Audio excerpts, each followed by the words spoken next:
And I urge our leaders, myself included, as we go forward, that we put the people of Guyana first. We must remember that even though we say we're one Guyana, one people, we need to value and appreciate our unity and our diversity. Appreciate the different ethnic groups in Guyana as we go forward. As I stand before you, I not only aim to enforce change, but much improvement where it's needed. So I thank you all today. Thank you, Honorable Member. Dr. Kisoon. I have a few more announcements. First, we have a number of MPs joining online, including the Honorable Minister of Amerindian Affairs, Pauline Sukai, and the Honorable Member, Mr. Charlie. During the budget debate, references were made to last government, last regime, this government, this regime. And I did receive a letter from the Honorable Member, Ms. Valda Lawrence, raising some concerns with respect to the collective accusations being made on all two sides. And she made objections, well, not objections, but she drew my attention to the fact that there are sitting members of the last government in the House.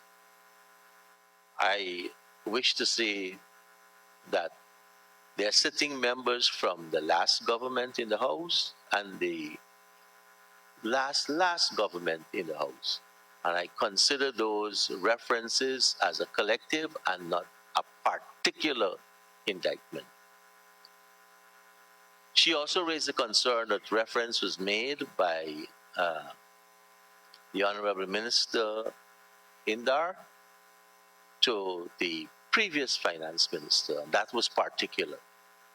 And I uphold that observation she made, and I have asked the clerk to strike those references from the records.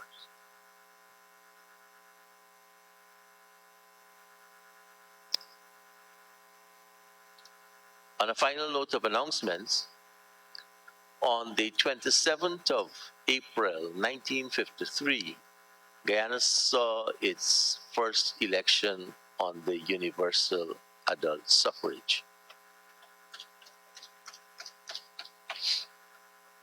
And what we can consider the first fully elected internal government was elected on the 27th of April. So we are now in our 70th anniversary. The members of parliament who were elected then were sworn in on the 18th of May, 1953. So on the 18th of May is another significant date when the first elected members of parliament on the universal adult suffrage was sworn in, and the first ceremonial opening of the parliament was on the 30th of May. We are going to circulate some of the information that we have with respect to those historic elections and the parliament. At the Parliamentary Management Committee level, we are going to be looking at a few initiatives that we are looking at a few initiatives to commemorate our 70th anniversary, which is, in my view, very, very significant. So we are now almost 2 generations as a parliament. I said I would bring this to your attention.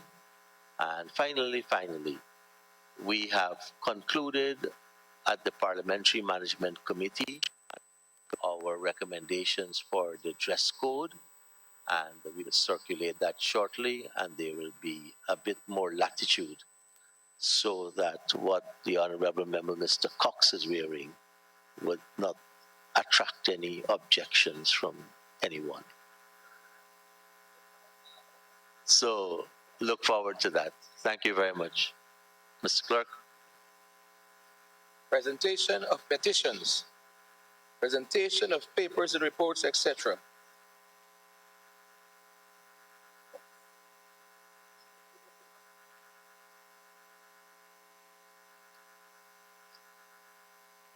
Honorable members, I present to the Assembly minutes of the proceedings of the 11th meeting of the Committee of Selection, which was held on Tuesday, the 14th of February, 2023. The Honorable Senior Minister in the Office of the President with responsibility for finance has been excused from today's sitting, but has asked the Honorable Minister of Parliamentary Affairs to lay the papers in his name. Honorable Member, Ms. Gail Teixeira.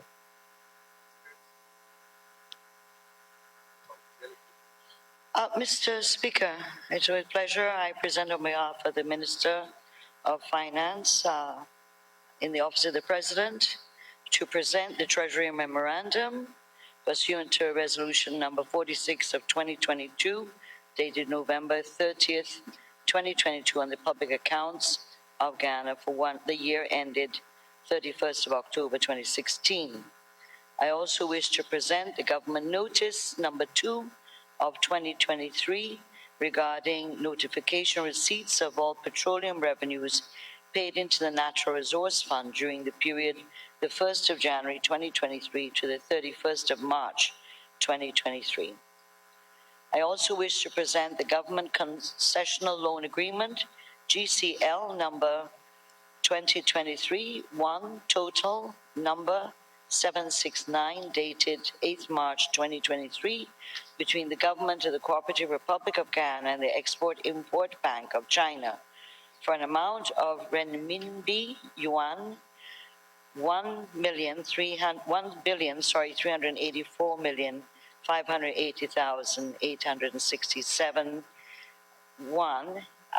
and 13 whatever is the cents for that, to finance the Ghana East Coast Demerara Road Project Phase 3. In addition, the financial paper number 1 of 2023 supplementary estimates capital advances made from the contingency fund totaling 4,743,100,000,000 for the period 2023-03-01 to 2023-04-2020. Financial paper number 2 of 2023 supplementary estimates capital totaling 26,532,000,000 for the period ending 12/31. Beg pardon. Thank you.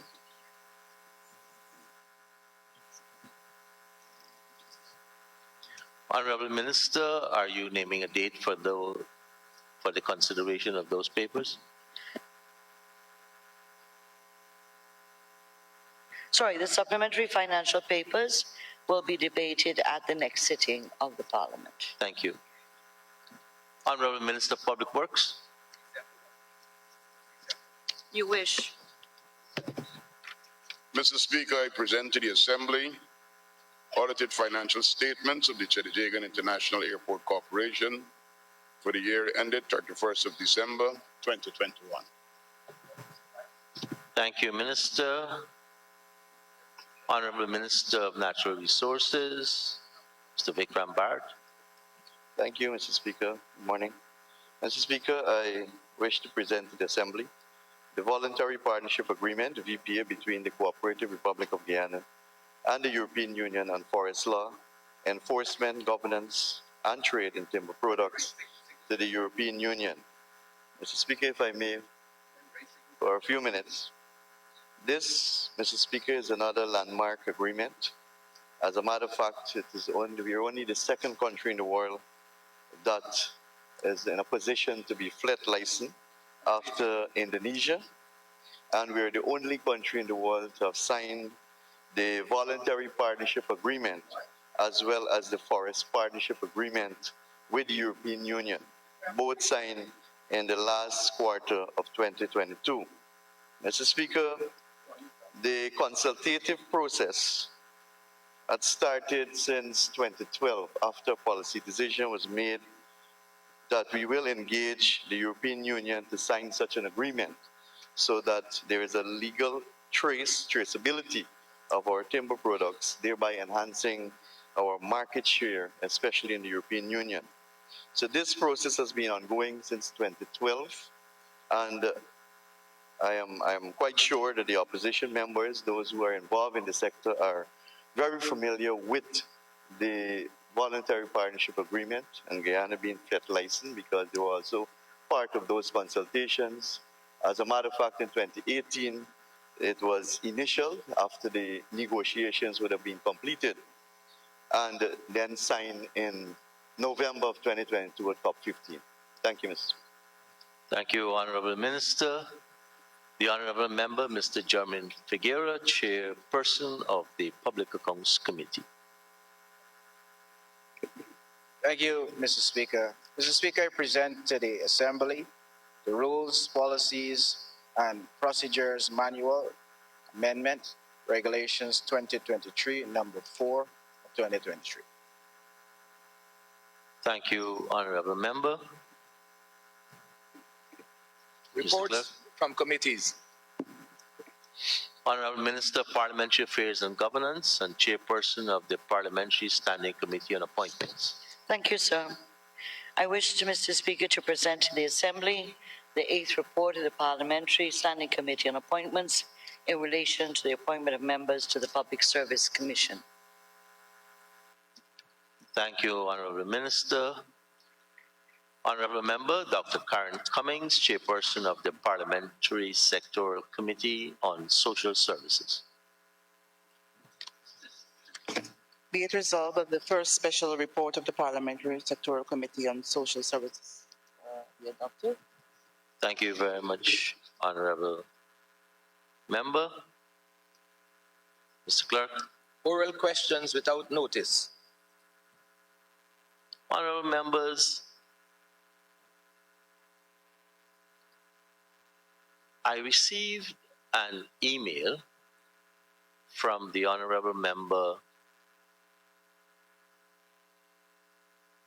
Miss Amanza Desir.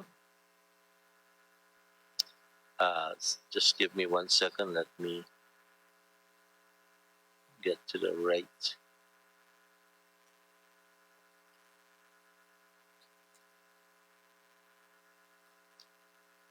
Yes. Well, a question to the Honorable Minister Hugh Todd. And the question was received last evening, was sent earlier.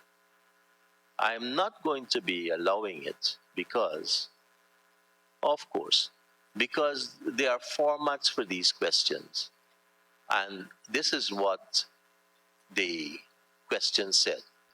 Please be advised, and I'm quoting further, that we intend to ask the following question at the next sitting of the Assembly. Honorable members, the Speaker is not advised. Persons seeking to address the Assembly on questions, etc., seek leave of the Assembly or the Speaker. They plead with, they request, or they beg, but they don't tell the Assembly. And we must, and I will enforce the standing orders. Honorable members, so the question can come again in the proper format and it will be entertained. Mr. Clerk? Mr. Speaker. Mr. Clerk? Mr. Speaker. Mr. Clerk? Questions on notice. Mr. Speaker, I am on my Mr. feet. Clerk, already we have a question on notice. Do you have a question on notice? I'll address that. Sir, I am asking you, I think as a member of the National Assembly, I have the power to, I have the right to ask a question without Honorable notice. member, can you Do please I? take your seat and let us Mr. move on Speaker, with the please, agenda? You are providing guidance. I did. And I am asking you Yes. to provide guidance. I did. Am I to understand you as saying we are at the point in the agenda Questions of without oral notice, we have questions passed without notice. Yes. You are saying that we have to have approval to stand here and to ask questions because without notice, because I have questions for the Honorable Prime Minister that I wish to ask. Honorable member, the standing order is very, honorable members, the standing orders are quite clear with respect to issues of questions. Leave must be sought. Leave must be sought. And in this case, leave wasn't sought.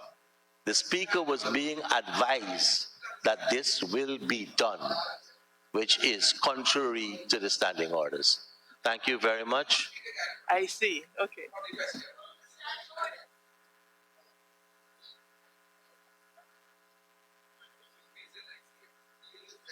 Honorable members, there are 14 questions on today's order paper. Questions 1 to 11 are for written replies. Questions number 12, 13, and 14 are for oral replies. Question 1 is in the name of the Honorable Member, Ms. Valda Lawrence, and is for the Honorable Minister of Public Works.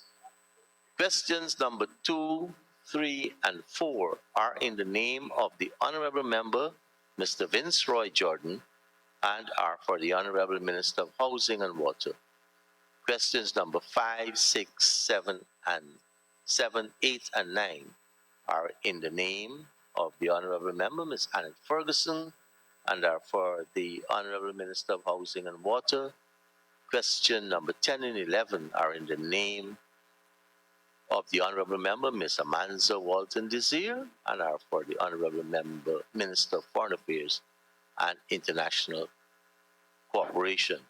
The answer to these questions have been received and have therefore, according to the standing orders, been circulated.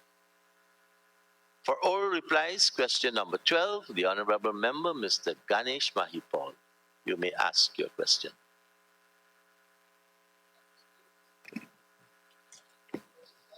Thank you. Thank you, Comrade Speaker. Comrade Speaker, I noticed that the subject minister to which I have to put these questions to is not in the House. May I ask that we defer the questions to the next sitting of the National Assembly, or is there another minister that will endeavor to answer?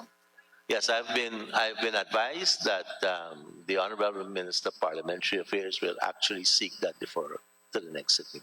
Honorable Member, Mr. Shearer. Thank you very much, Mr. Maipal, Mr. Speaker. Yes, Minister Ashni Singh is not here. He's asked for me to ask for deferral for the next sitting. Is that acceptable? Thank you. Thank you very much. Thank you, sir.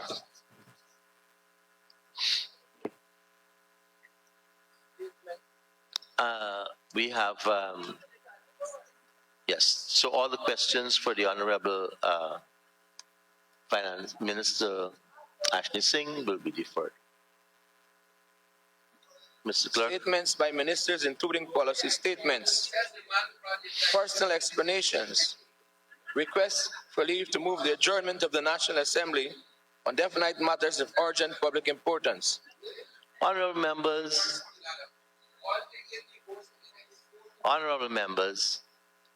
I received an email from the Honorable Member, Ms. Cathy Hughes, and it said that I have been asked to write to you on behalf of the Leader of the Opposition, the Honorable Aubrey Norton, MP, to inform that at this morning's session of Parliament, he wishes to stand to address an issue of national importance.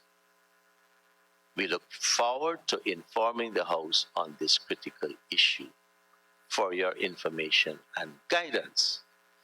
Honorable members, I wish to state again, on the Standing Order 12, it says, any member may at any time appointed on the Standing Order number 13, Order of Business, rise in his or her place and ask leave to move the adjournment of the Assembly for the purpose of discussing a definite matter of urgent importance.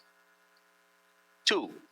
A member who wishes to ask leave to move the adjournment of the Assembly shall, before the commencement of the sitting, hand to the Speaker a written notification of the matter which he or she wishes to discuss.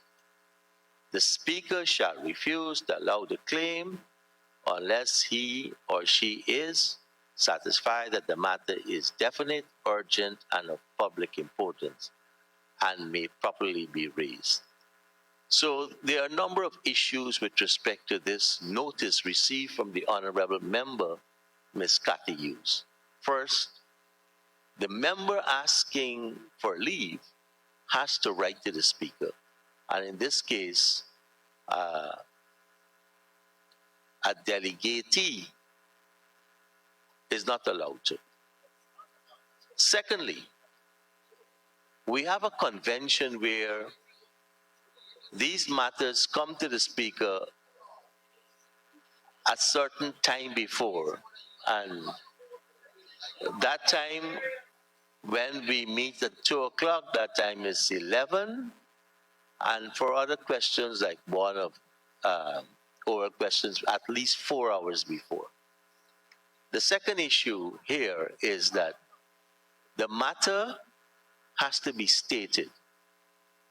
So the question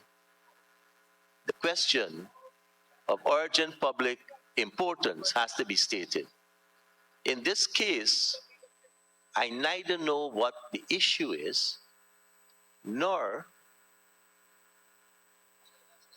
if it's a question, because from reading the email, it appears that the Leader of the Opposition, through the Honorable Member Ms. Hughes, would like to address the Assembly.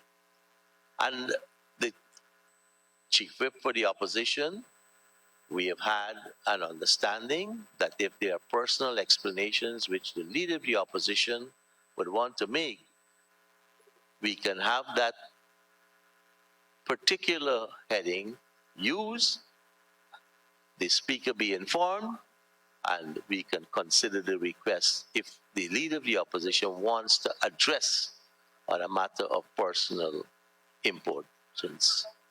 So there are enough flexibility within our rules, our standing orders, and our agenda for these headings to be used to address concerns. And all I'm asking is that we pay attention to the convention and to the rules, and that we respect the chair, the Speaker, to exercise his judgment and application of the standing orders to all of these. Thank you very much. Mr. Clerk? Mr. Speaker.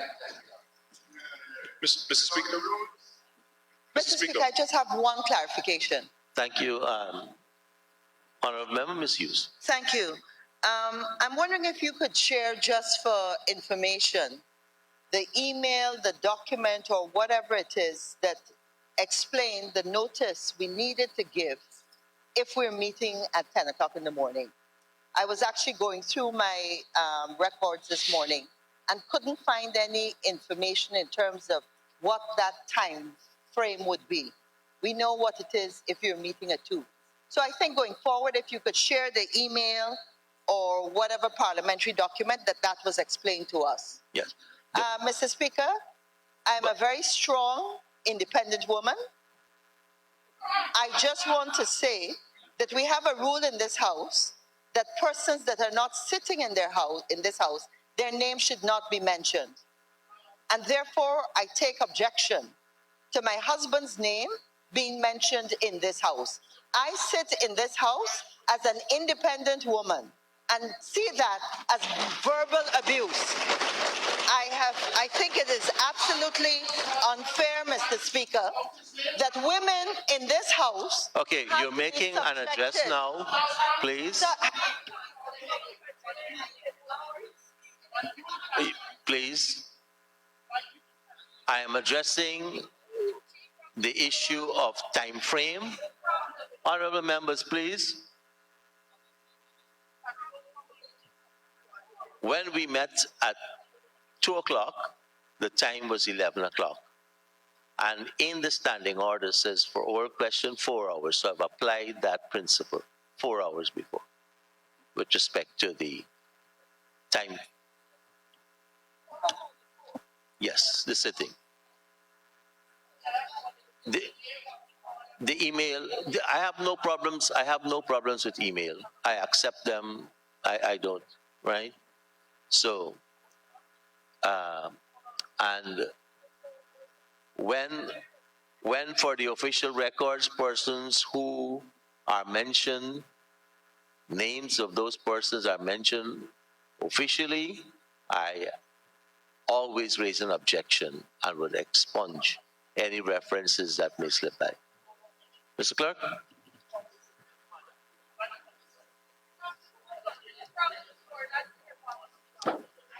Motions relating to the business or sittings of the National Assembly and moved by Minister. Honorable members, come on, we're early and we haven't been here for a long time, please. Introduction of bills. Honorable Attorney General and Minister of Legal Affairs.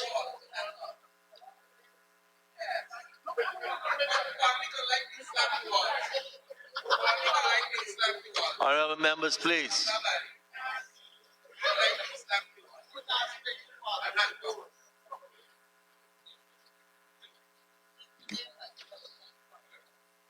May it please Your Honor, I rise to request that the bill number 4 of 2023, Foreign Judgment Reciprocal Enforcement Bill 2023, be read for the first time. Honorable members, we're dealing with the Foreign Judgments Reciprocal Enforcement Bill 2023, Bill number 4 of 2023, and the Honorable Minister has asked that the bill be read the first time. Let the bill be read the first time. Foreign Judgment Reciprocal Enforcement Bill 2023, Bill number 4 of 2023. Honorable Attorney General and Minister of Legal Affairs. Mr. Speaker, I rise to request that Bill number 5 of 2023, National Intelligence and Security Agency Bill 2023, be read for the first time. Let the bill be read the first time. National Intelligence and Security Agency Bill 2023, Bill number 5 of 2023. Honorable Minister of Human Services and Social Security. Mr. Speaker, I present to the Assembly the Combating of Trafficking in Persons Bill 2023, Bill number 6 of 2023. A bill intituled An Act to Provide Comprehensive Measures to Combat Trafficking in Persons and for Connected Matters. And I move that the bill be read the first time. Let the bill be read the first time. The Combating of Trafficking in Persons Bill 2023, Bill number 6 of 2023. The Honorable Minister of Home Affairs.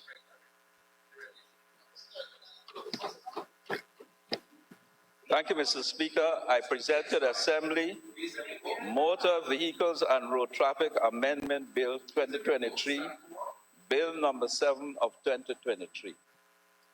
A bill entitled An Act to Amend the Motor Vehicles and Road Traffic Act, and I move that the bill be read the first time. Let the bill be read the first time. Motor Vehicles and Road Traffic Amendment Bill 2023, Bill number 7 of 2023. Public business, government's business. Honorable members, we will now proceed with the second reading of the Planning and Development Single Window System Bill 2022, Bill number 26 of 2022, published on the 5th of December 2022. Honorable Minister of Housing and Water.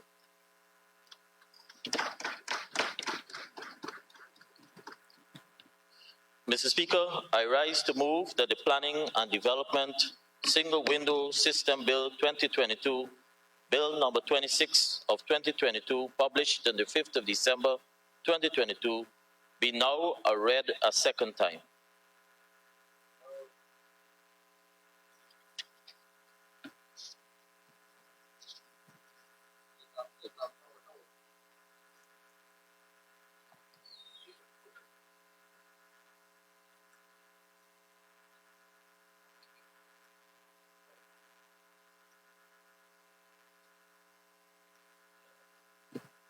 Mr. Speaker, it is my honor to present Bill number 26 of 2022, Planning and Development Single Window System in this noble House. Mr. Speaker, this bill seeks to establish the Planning and Development Single Window System, set out the management and implementation of the system, establish and identify the functions of a small secretariat to provide administrative oversight, situate the functions pertaining to land use planning and development, establish a quasi-judicial appeal tribunal, provide for consequential amendments to other pieces of legislation to avoid duplication and overlap.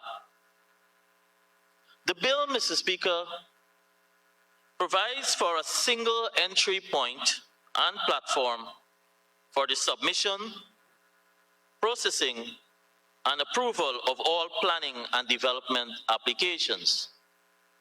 Such applications and other related documents can be submitted from anywhere online when the IT solution is implemented. It is also contemplated, Mr. Speaker, that the requisite fees can be made and apportioned electronically once the regulatory approvals have been obtained. The Central Housing and Planning Authority, the implementing agency for the approvals, will be maintaining both a paper-based and an electronic system during the transition and beyond to ensure that individuals without access to computers and those living in remote parts of the country can still submit in person or manually planning and development applications.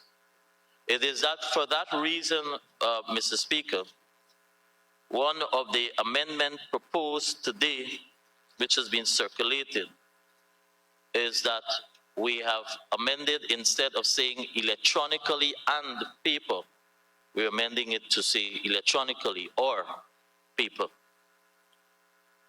The bill imposes an obligation on the Central Authority to consult and coordinate with identified relevant agencies and prepare an administrative scheme for coordination in respect of expeditious processing of planning and development applications.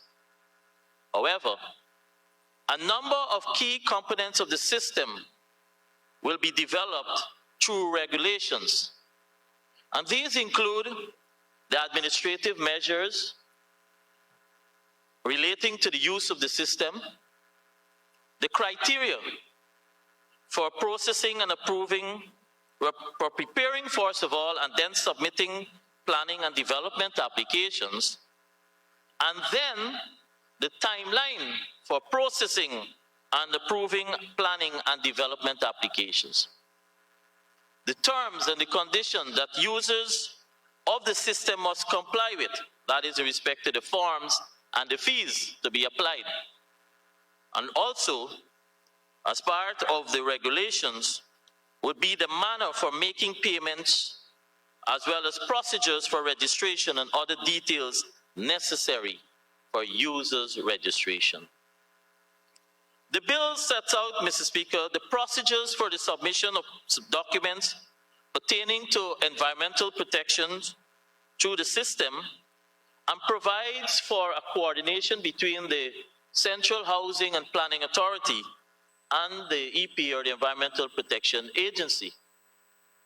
The bill provides for the establishment of a small secretariat to provide administrative oversight.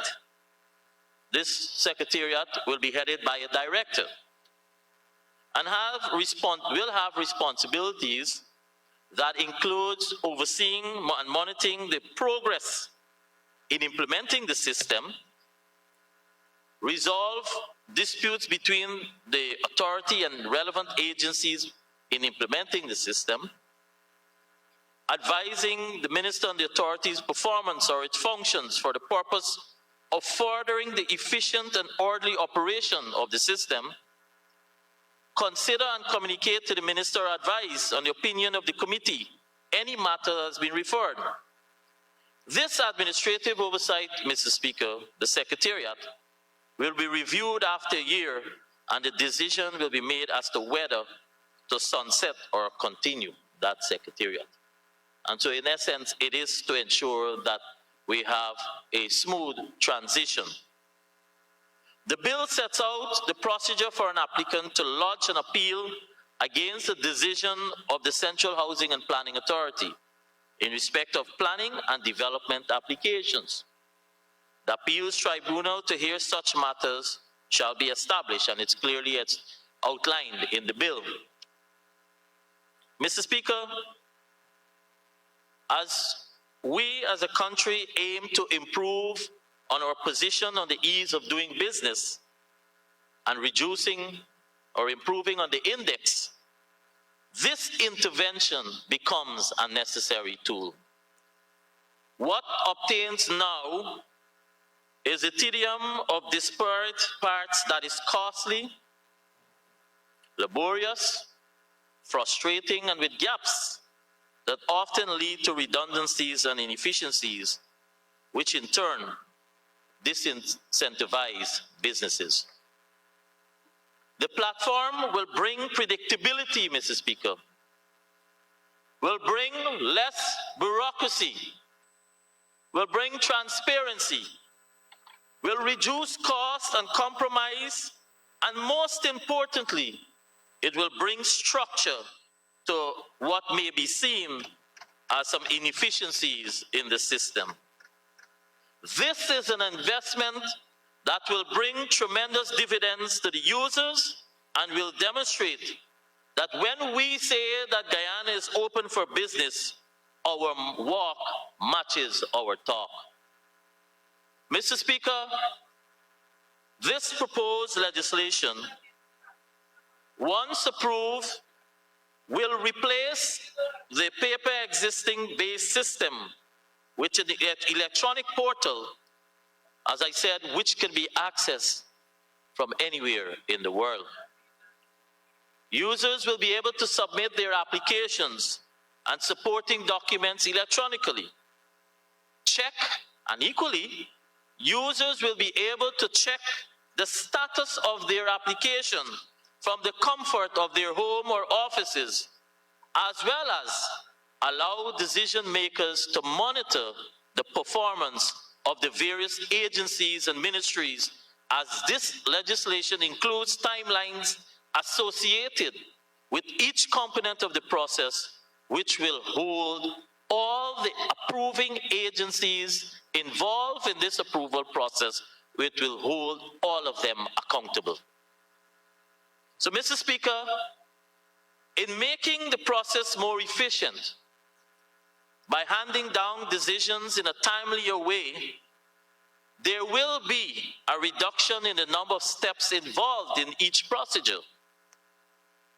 Notwithstanding, I hasten to reassure citizens that we will not sacrifice good governance for quick results, but we will continue to ensure that sound planning principles are respected, compliance with all health and safety protocols, that development is consistent with key national and regional objectives. We will continue to ensure that we protect our natural resources and meet our environmentally sustainable goals. And we will continue to ensure that we strengthen, monitor, and enforce. Mr. Speaker, let me further address the substantial parts of the bill. And the new provisions, there will be a single intake for all development applications. The Central Housing and Planning Authority will be that single point of access, whether you are applying for permission to build single unit or major commercial establishments. Applicants may submit those applications through the portal, or recognizing that not everyone has ready access to the internet, the Central Housing and Planning Authority will accept paper-based applications and perform the duty of converting them into electronic format. Please note that no one will be denied the right to submit a paper-based application. CHPA will strengthen its presence in the regions and lend support to the NDCs, its residents, and others to facilitate a smooth transition into the system, in the new system. In fact, Mr. Speaker, as we speak, a team is traveling around the country. The main architects are here today to listen, and they have been traveling, consulting, and seeking input from local and municipal partners to ensure that we are able to continue to work and improve and ensure that we have smooth transition and timely interventions. And so engagements continue with ministries, agencies, RDCs, NDCs to make the relevant or the requisite resources available to facilitate this seamless transition to the new system. We expect, as in any new system that is being implemented, there may be hiccups from time to time, but I can assure you that we will be there to provide that assistance. Mr. Speaker, while the proposed legislation will create a single access point for all applicants, the role of our partners will not change. We will still rely on our partners for their input through this new system and their responses, but it must be time-bound, and that they will have to provide that information within a specified period. That time period will be defined in the administrative scheme provided for in this legislation, because the bill requires that the administrative scheme be put in place 6 months after the proclamation of this legislation, and the staff is consulting with all existing partners on an amicable timeline. But, Mr. Speaker, one of the other components of the proposed legislation is the introduction of a pre-consultation or a pre-submission process. The intention here again is to strengthen transparency of the process. This option will be available for major developments. It would allow proponents to have a discussion with CHPA and all relevant ministries and local government to discuss an investment or a development prior to the application. The intent here, Mr. Speaker, is to pave the way for greater clarity on the requirements and to allow the exchange of ideas between the proponent and the government entities. While this pre-submission consultation is not mandatory, it could be beneficial to all parties and allow for a better outcome. Mr. Speaker, when approved, this legislation will set the stage for the requirement of a complete application before the timeline commences. The requirements of what constitute a complete application will be on the portal, and thus, proponents will be required to complete and attach all the relevant documents prior to the application being uploaded. Not dissimilar to if you are applying for a passport online and all the relevant fields aren't addressed.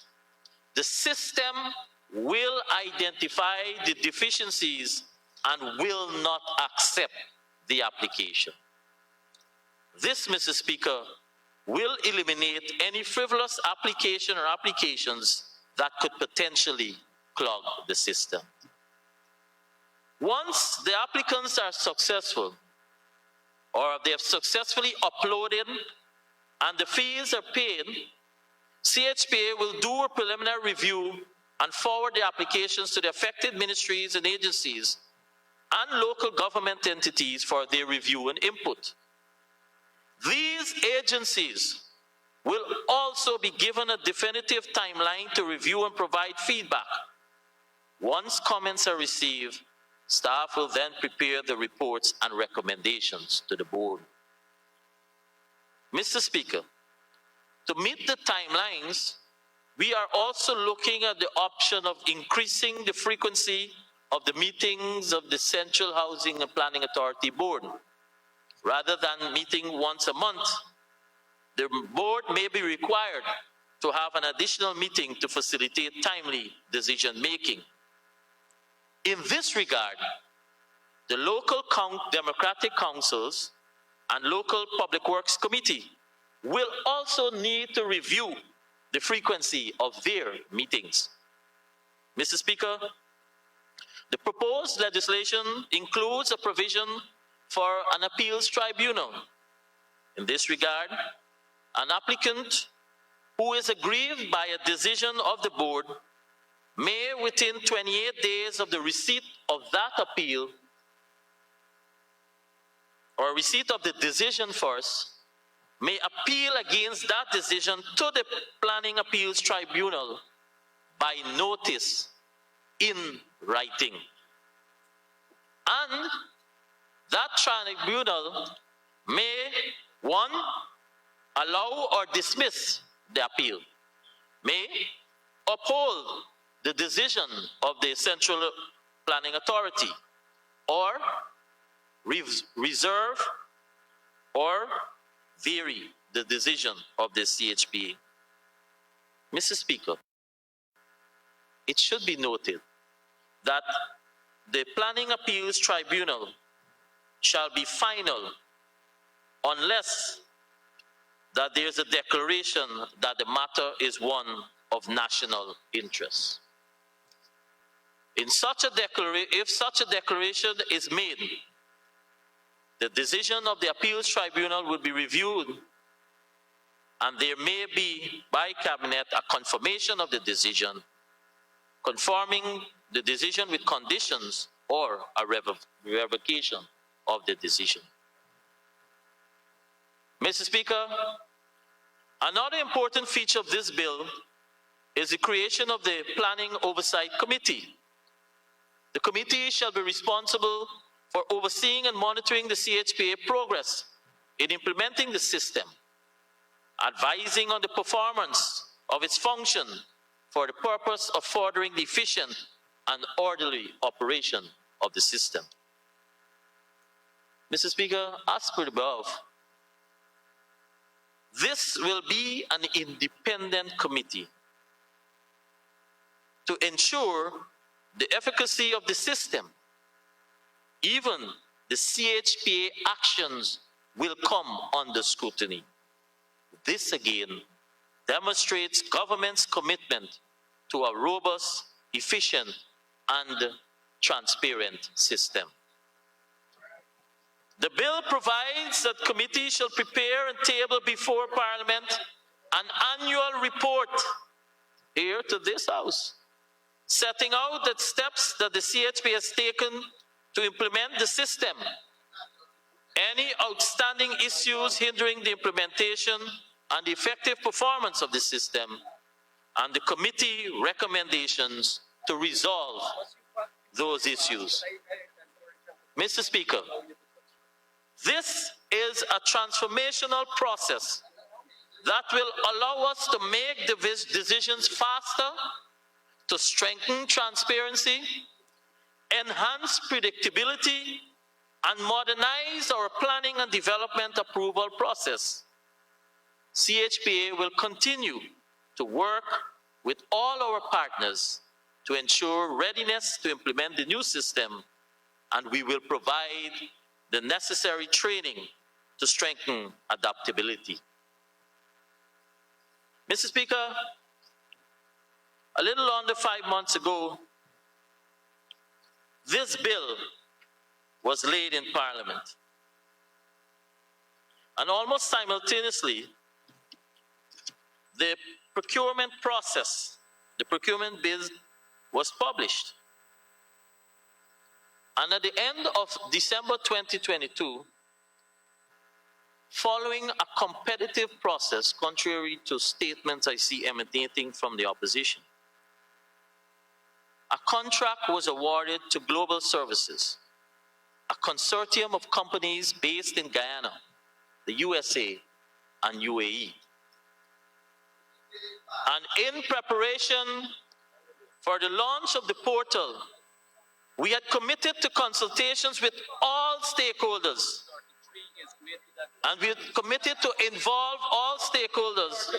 And those consultations have been ongoing, even as the portal is being constructed.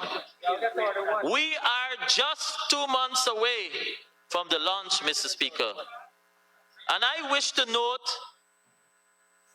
and we want to talk about fraud is fraud. Let me make this point. I wish to note that on the 21st of April, that's a few days ago, the opposition members issued a press release which claimed to have concerns about this bill and made assumptions about the consultations and the effectiveness of the bill. But for more than 5 months, my friends across the aisle did nothing, said nothing about this bill. And now 2 months before the launching of the online portal, they seem to have been now awakened from their slumber. But, Mr. Speaker, this government and this minister and the ministry have not closed off for inquiries from the opposition at any point in time. They could have sent those concerns or suggestions to us just like all other stakeholders did. But the release states that they do not want to stymie development and that they support the bill in principle. So why wait until almost the 9th hour to release an ominous sounding release that does not support your claim? And so, Mr. Speaker, in the vein of good governance,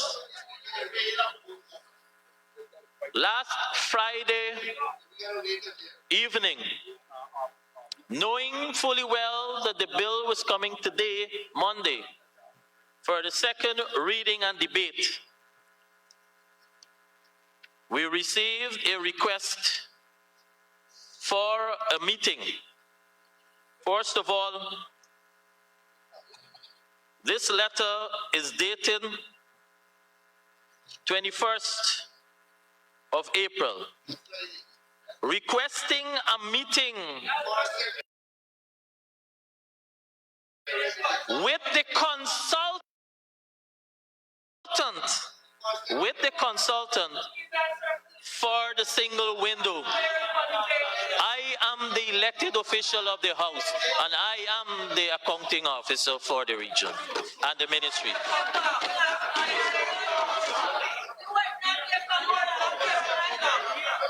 And Mr. Speaker, in that vein, I responded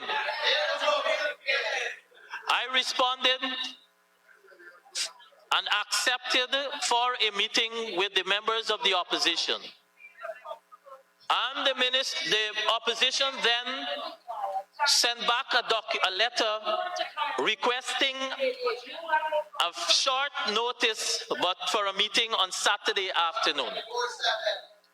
I then responded and agreed to a meeting yesterday, Sunday, and we met at 2 p.m. or 1400 hours and listened to every matter and concern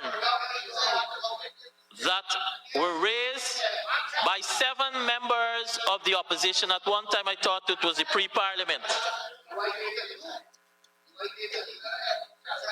So, Mr. Speaker,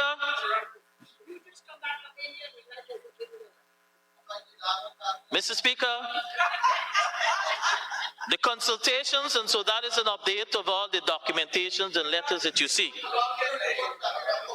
The consultations are intended to bring awareness about the portal, examine the procedures for the ministry, the agencies, the RDCs, and to even receive feedback on the progress made.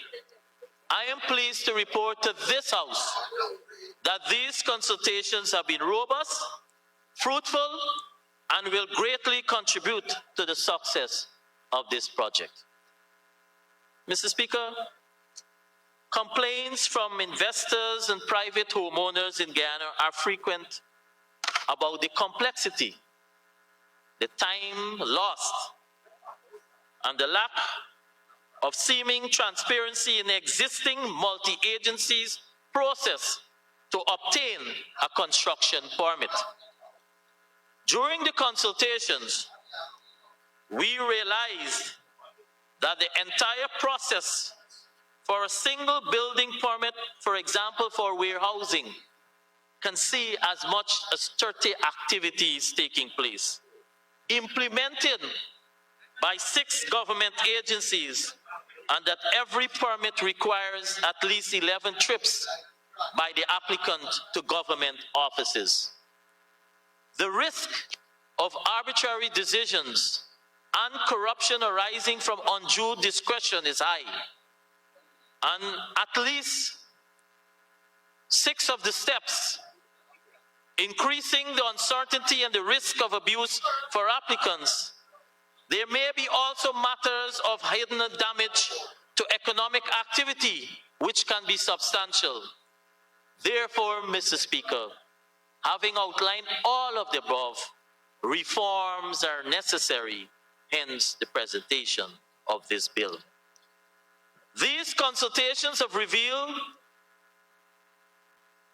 that there may not be a clear order or sequence to obtain the authorizations.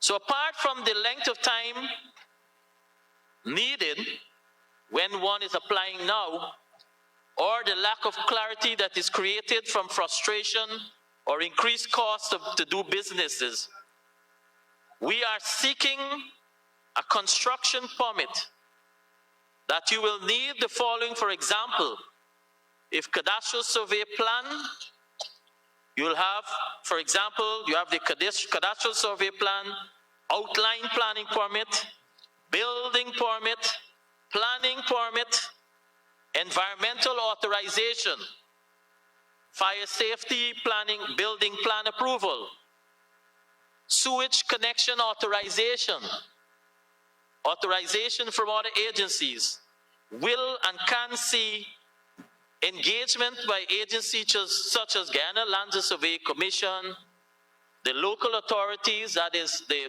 NDCs and the municipalities, and I will feed in speak about their role because the Minister of Local Government will be speaking shortly, the environmental protection agencies, and even the utilities like GWI and so forth, civil aviation from under the Ministry of Public Works. Factor in the time and money it takes to chase after all these agencies, and you will have an idea of how we need to improve the system. So in this regard, Mr. Speaker, it is anticipated that once the new system is implemented, the entire procedure for the issuance of a construction permit should take, and this is what we're aiming for, should take no more than 30 to 40 days or 4 to 5 weeks, as opposed to now, where it takes an average 208 days. This, of course, depends on the location of the construction.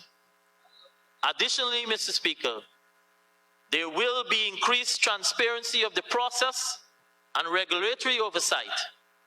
Redundancies will be weeded out so that a more coherent system can be used, and there will be complete institutional and process redesign and reorganization of the existing system. Considering all of the above, Mr. Speaker, the claims made by the opposition, therefore, are baseless and may be an insult to the hard-working staff and all who have been involved in bringing us to this process or this stage. Mr. Speaker, Guyana cannot claim to be open for business and maintain an archaic business and trade system. A single window system as set out in this bill before us will therefore do the following: make for a more effective and efficient use of resources. It will improve compliance, enhance security, increase transparency, cut costs by reducing the approval timeline by days, cut costs by reducing delays, and equally, it will increase the predictability for every applicant. These, Mr. Speaker, are all good characteristics of a business and investment enabling environment. It is what we are seeking to attain at the national level. To delay this intervention will be to the detriment of our country's development. But, Mr. Speaker,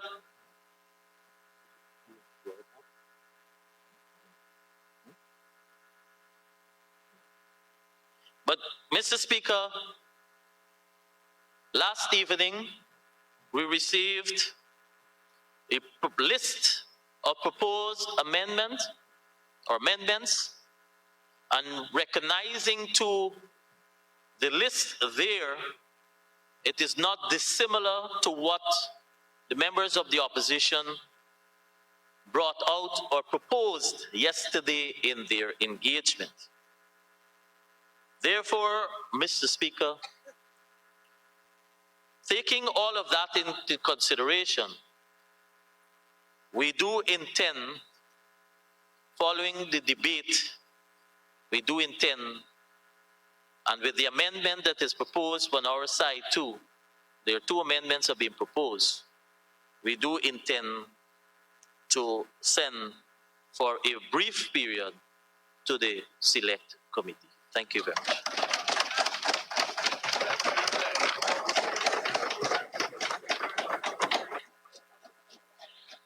Thank you, Honorable Minister. Now call on the Honorable Member, Ms. Annette Ferguson, to make her contribution.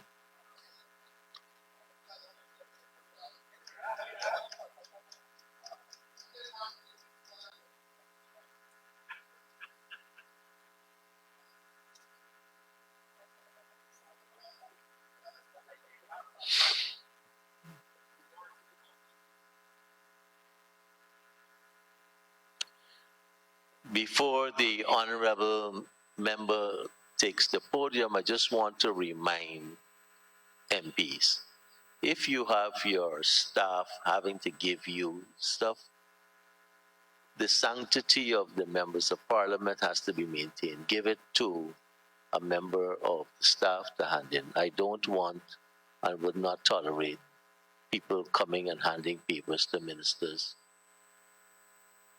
the chamber that we sit in is reserved for ministers. And when the appropriate time is there for the advisors, the ministers, to sit along with the ministers.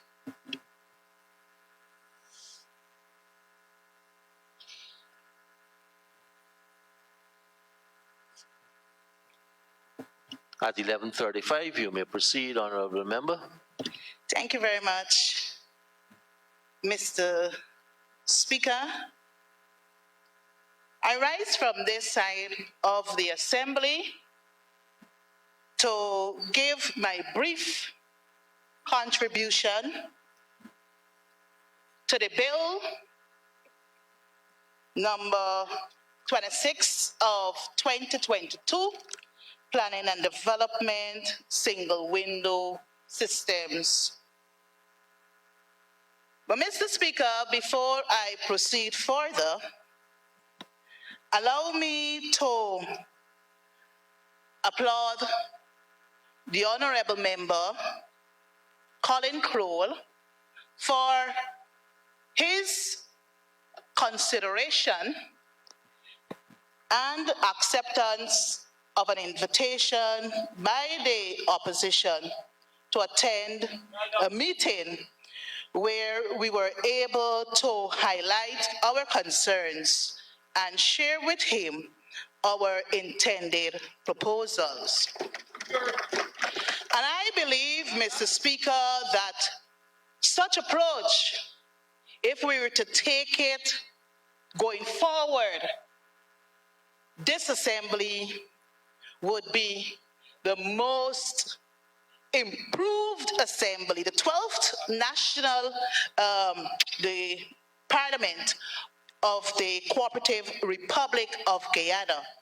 And it will also say to our citizens that we can mature as leaders when it comes to national issues. So I trust that the honorable member colleagues will take a page from Honorable Colin Crowell's book going forward whenever bills are laid in the National Assembly and we have concerns from this side of the House, we can, meet at a discussion table and share our position. So once again, I commend you for your efforts, honorable member, and your team, your technical team that sacrificed the Sunday yesterday just to meet with us. And I must report to the National Assembly, Mr. Speaker, that the discussions were quite, professional, and it was very cordial. So once again, thank you, honorable member. But Mr. Speaker, I also want to put on record that this is not the first time our nation is seeing a single window system being established. And yes, seriously. And I do believe that we should be able to give the then government, under the leadership of Brigadier David Arthur Granger, the applause, because we were able to introduce the Customs and Trade Single Window Systems Bill in 2019.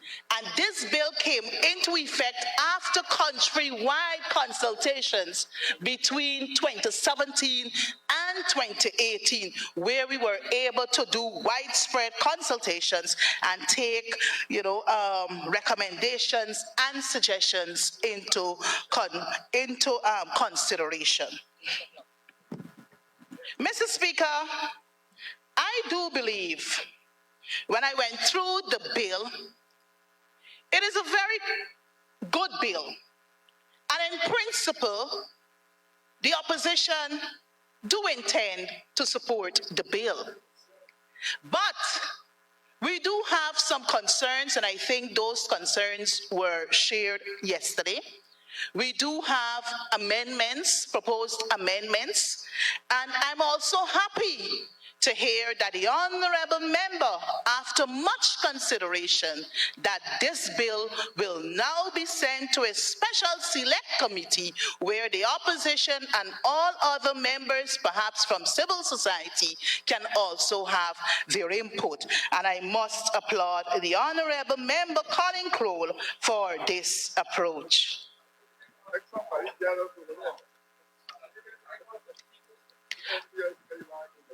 But Mr. Speaker, I think what is of utmost importance to us here is that the honorable member spoke to the issue of, I think, the company that has been awarded this $202 million contract. It is not a case whereby the opposition is beating up on the government for the approach that they use. I think in principle, Mr. Speaker, what should have happened before the government entered into that agreement, a bill should have come to this National Assembly and then we do the next step approach. And if you look at it, Mr. Speaker, if I'm to parallel this bill with what is being touted out there, the EID card, of which the government has already entered into a contract arrangement with a foreign company. And you would have heard from civil society that a bill should have been laid in the National Assembly before any contract was awarded. Mr. Speaker, as a concerned Guyanese and an elected member, I believe the time has come for us to raise the bar. Because if you're to conduct business across the government agencies, the time, the bureaucracies that our people have to face, it is not easy. So with this bill now coming before to address a one-stop gap where everything will now be processed and so forth, I think this is a positive step going forward. Mr. Speaker, as I said before, since the bill is going to the select committee, I don't think I would want to derail my arguments further in the House of the National Assembly. But I will await, Mr. Speaker, I will await when the bill is sent to the select committee, we can have our say at that level. So, Mr. Speaker, what are some of the issues we have with the bill? I think we have part 3, some part of part 3, I think specifically section 13 of part 3, that is also in our amendment. We also have concerns regarding part 4, that also is in our amendment. I have recognized that the annual report at section 21, the minister reported that annual reports will be presented to him, of which he is going to have laid in the National Assembly. So this too, the bill seek to address. But Mr. Speaker, before I wrap up, I want to refer to an interview done on NCN by Mr. Anil Nandlall, honorable member. And this interview was conducted on April 20th, 2023, under the headline, Interview on Current Situation Relating to LGE 2023. And this is what the honorable member had to say during the interview. He labeled the opposition as follows. We're obstructionists than constructive. We do not give constructive contributions. When we in the opposition is not here, the business of the House flows smoothly. But when we are here, we do not, there is no constructive alternatives nor constructive criticism. The honorable member went on to accuse us of breaking mace, assault MP, staff of the parliament. We sing and dance, we blow whistles and behave in the most unparliamentary manner. Now, Mr. Speaker, this morning, I am humbled from this side of the House to have heard the previous speaker before me saying to this House and to the people of Guyana that, well, look, the opposition got some good amendments proposed of which the government intend to utilize. Well, I will deem it as good because they're good amendments. So, Mr. Speaker, this would have demonstrated this morning our maturity. So we're not here to criticize, we're not here to condemn, because this particular bill is indeed important to the ordinary people out there. But we are here to put forward solutions to have a robust legislation. So, Comrade Speaker,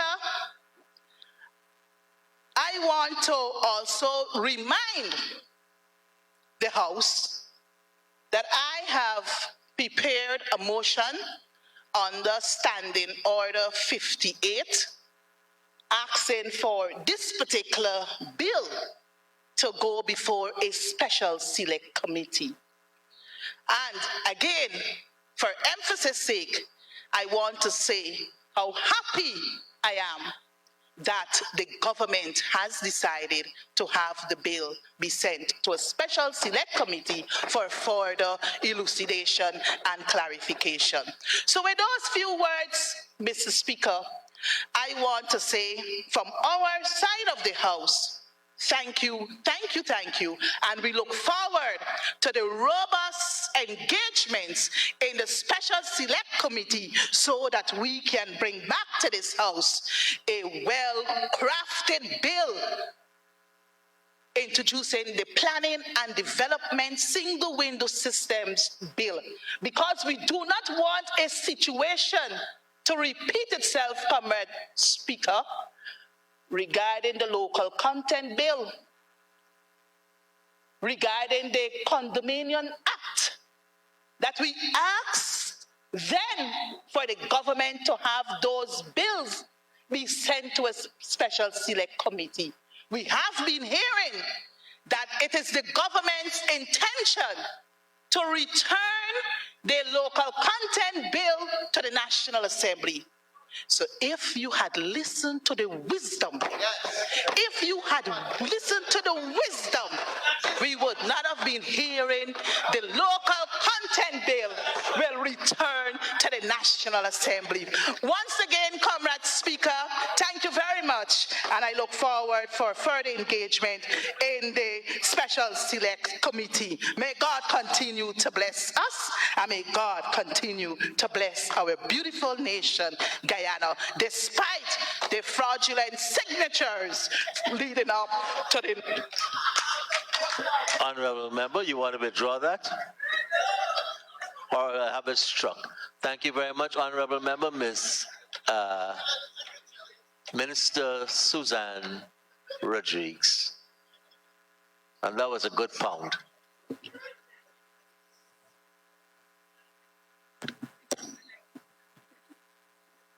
Thank you, Mr. Speaker. I rise to make my contribution in support of the Planning and Development Single Window Bill 2022, Bill number 26 of 2022. Mr. Speaker, this bill is relatively uncomplicated and self-explanatory, but significantly improves the way people access government services. This bill also represents another demonstration or installment of the People's Progressive Party civic government's plan and public commitment to modernize our laws in keeping apace with the transformation of our country and economy. This planning and development single window system is part of a bigger commitment our government has made to the people of Guyana and those who are desirous of investing here.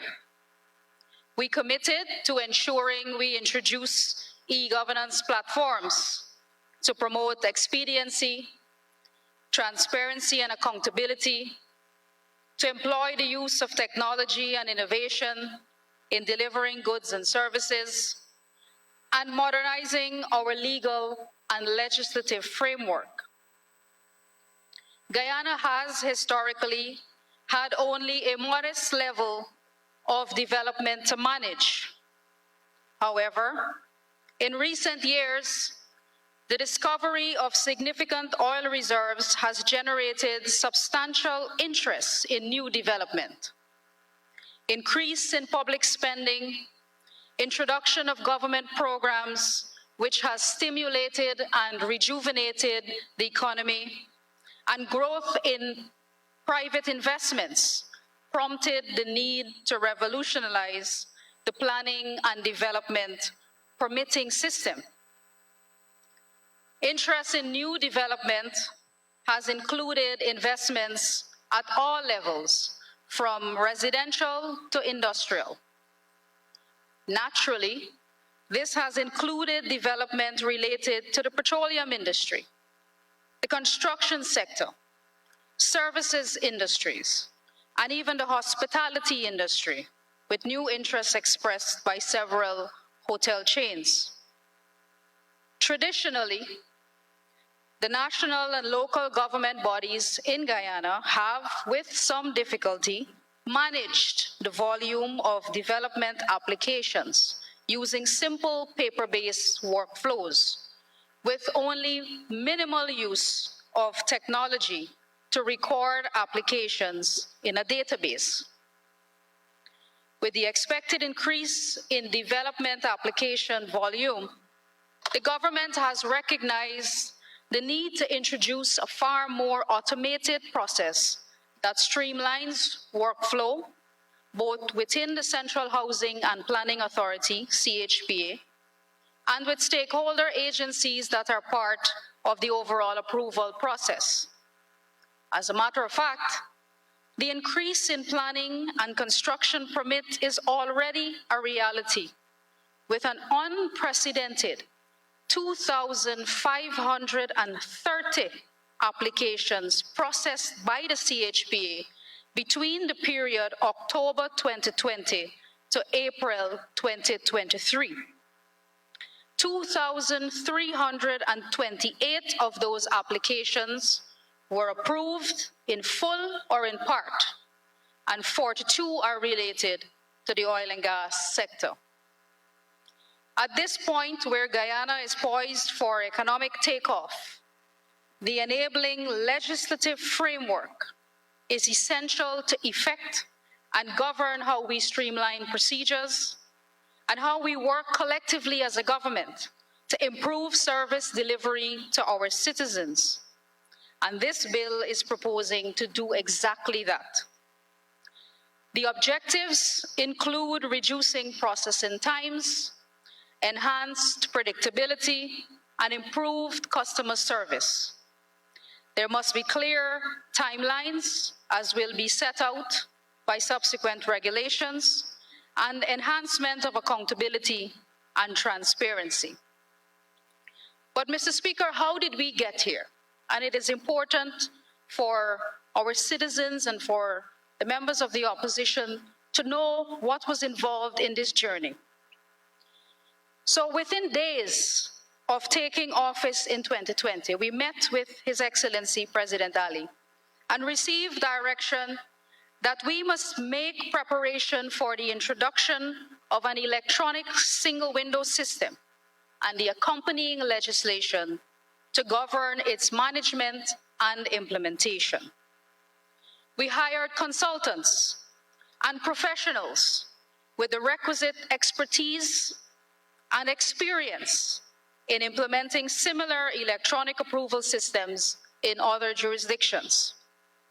We deployed the expertise to map and re-engineer the current processes for planning and building permission. We held several rounds of consultations with stakeholders, which began since October 2021, with CHPA staff, as well as between the consultants and senior technical staff from a number of ministries and agencies and local authorities across the country. We consulted as well with other related ministers of the government who have responsibility for the agencies that are involved in this process. We sought recommendations for the development and implementation of an appropriate integrated electronic permitting system software that will reduce processing time and allow predictability. And finally, we identified possible options in relation to legal and administrative framework, which has produced the planning and development single window system bill we are considering today. Mr. Speaker, you heard my colleague go through in detail the clauses of the bill, but I would like to highlight just the main features of this bill. First, it establishes the planning and development single window system, which serves as the single entry point for planning and development applications. It provides for the management and implementation of the system, the legal framework that will govern how the system works. It sets clear responsibilities on agencies and introduces and governs remedies for redress.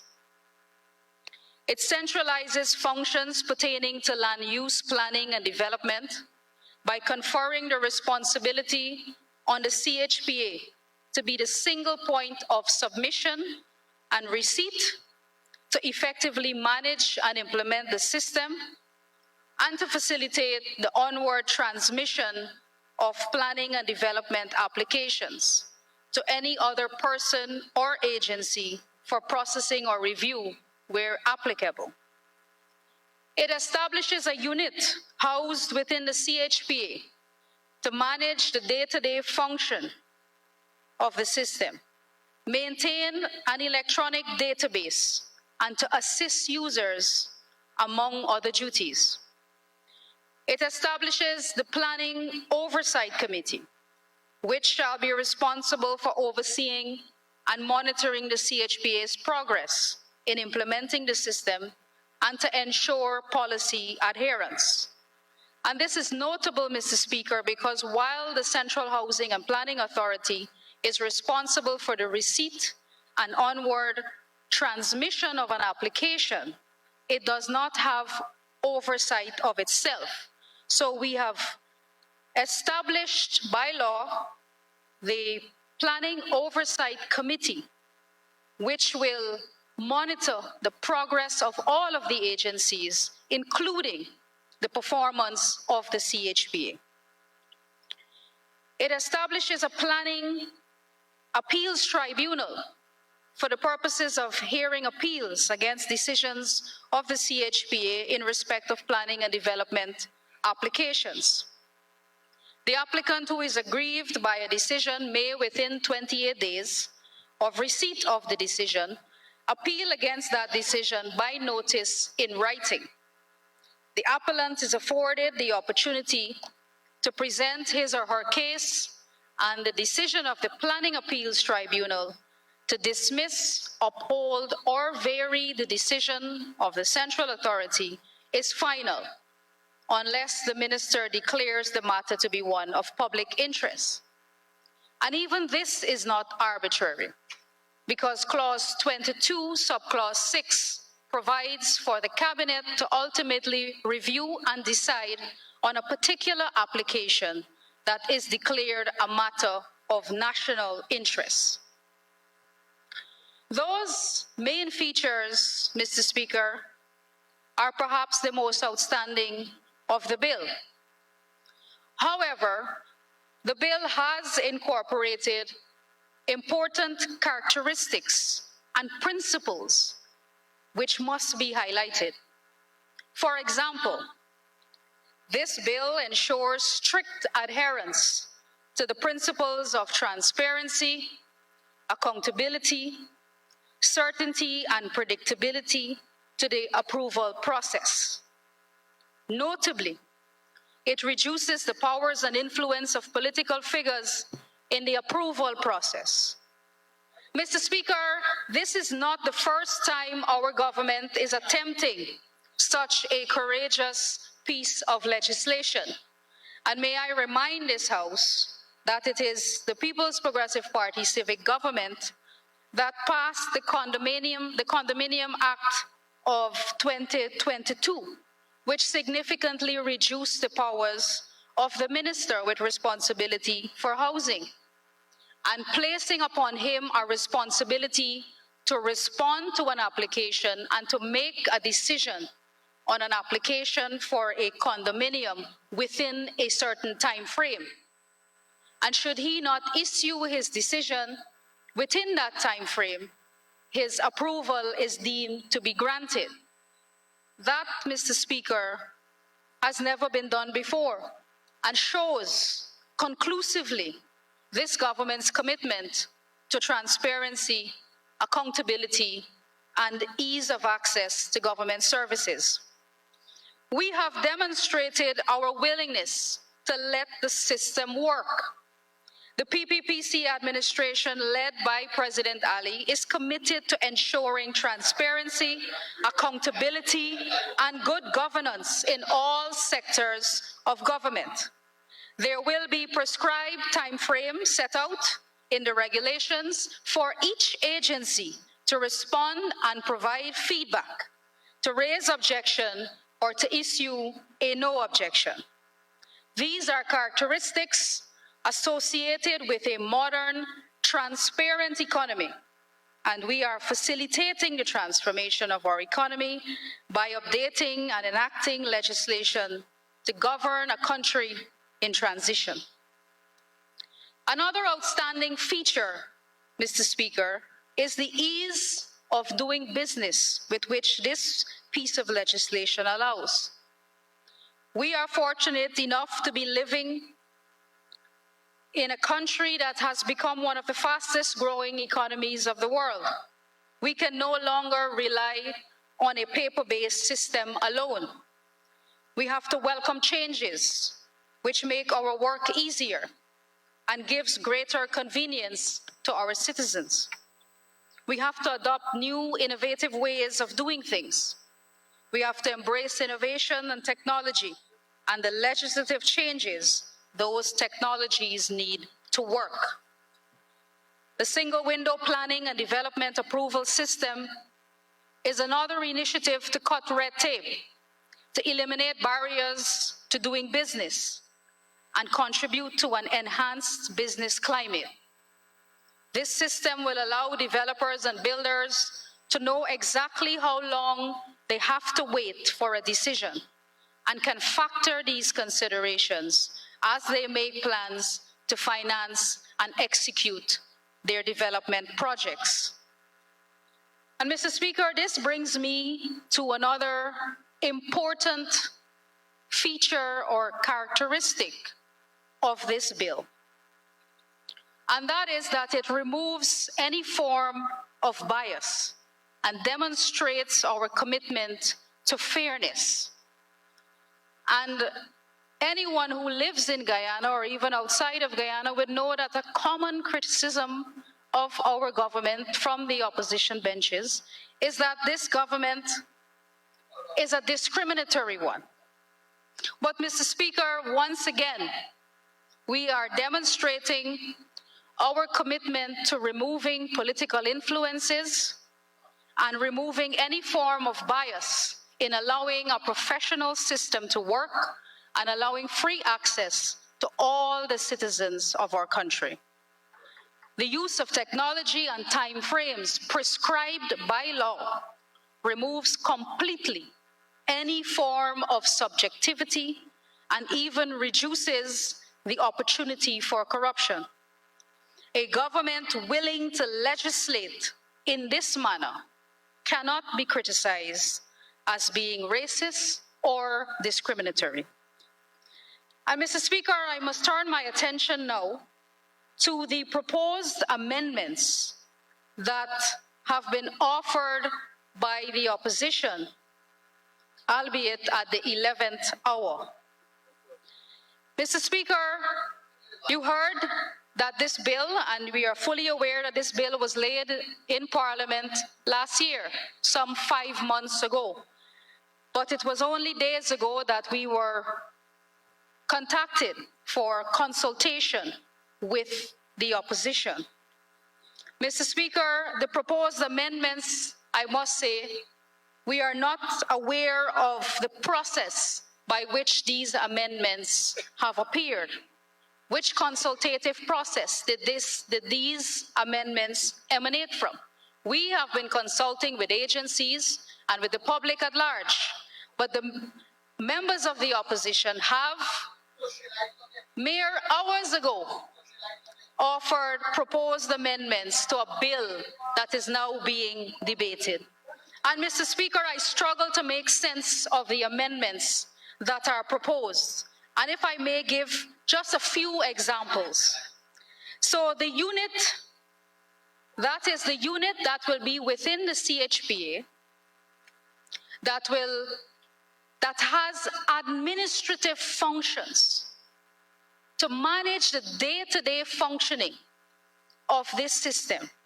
The opposition wants the director of that unit to be appointed on the recommendation of the Committee of Appointments of the National Assembly. This is a purely administrative unit with day-to-day management functions of a system. I do not see the need for the director of this unit to be appointed based on the Committee of Appointments of the National Assembly. Further, they want the unit to be comprised of staff appointed by the Public Service Commission. Additionally, the Planning Oversight Committee. The opposition is proposing that a nominee is offered from the leader of the opposition on the Planning Oversight Committee.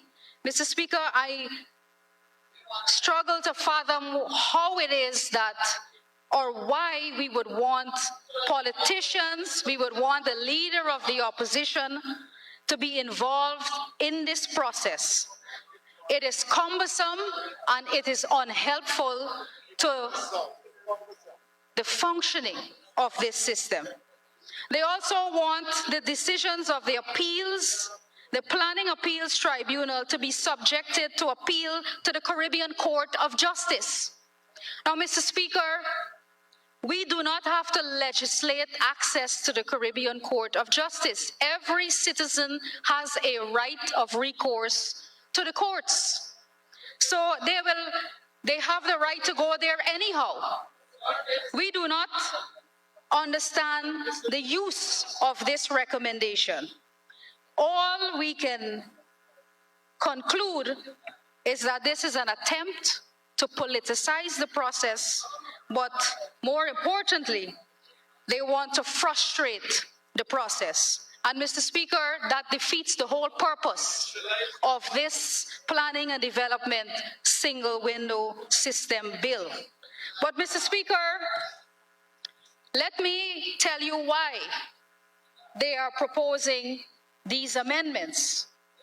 Because when not so long ago they were in office and they had the power and the opportunity to pass this legislation, they did nothing.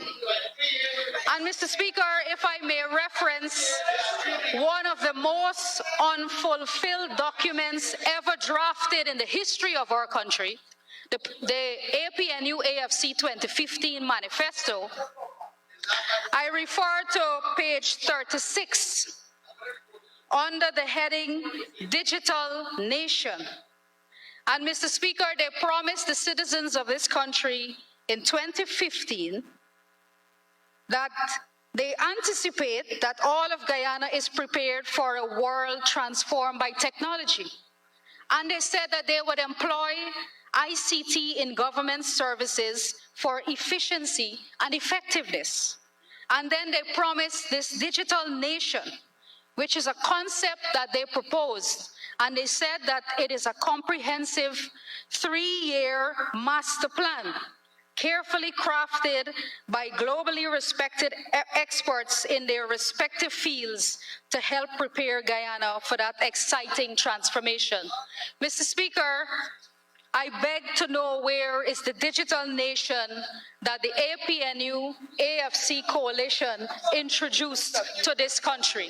And Mr. Speaker, that is why I can conclude that their proposed amendments is basically to frustrate the passage of this bill.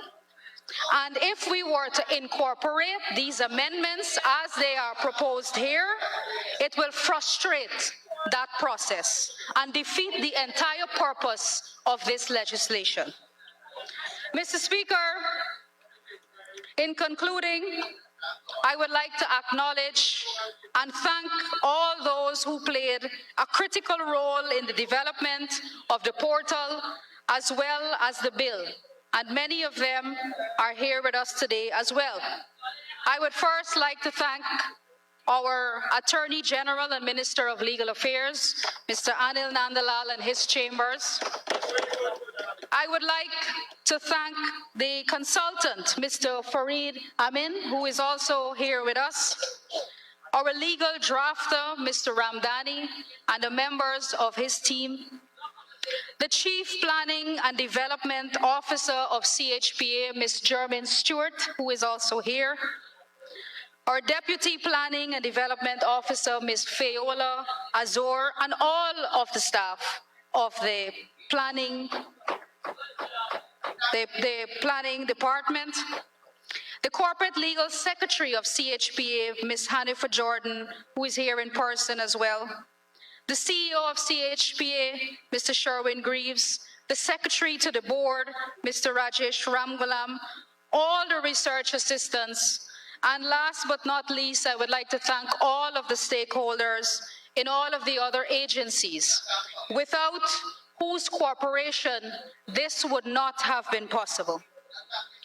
Mr. Speaker, the successful passage of this bill is the beginning of the end of an era of running from one ministry to another to access government services.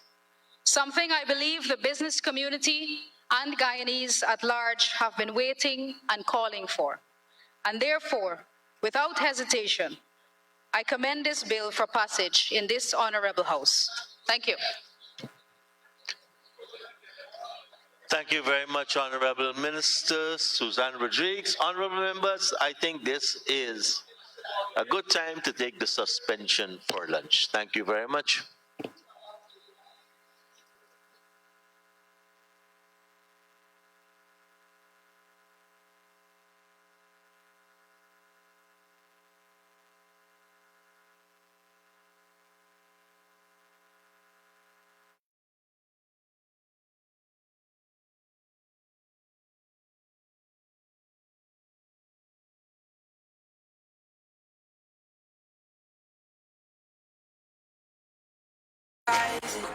This is our home, we love it, and we need to keep it. We have that right. So we ain't giving up no mountain. We ain't giving up no tree. We ain't giving up no river. That belongs to we. Not one blue sake, not one rice grain, not one caress, not a blade of grass. So we ain't giving up no mountains. We ain't giving up no tree. We ain't giving up no river. That belongs to we. Not one blue sake, not one rice grain, not one caress, not a blade of grass.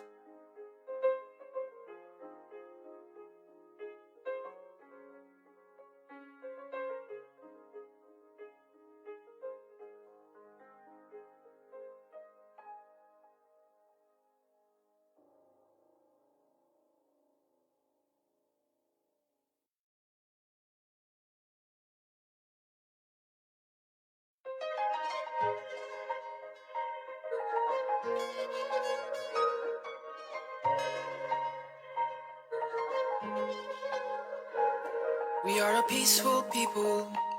Struggle is we struggle, and we don't look for trouble. Just ask around. But when outside faces from foreign places talk about taking over, we ain't backing down.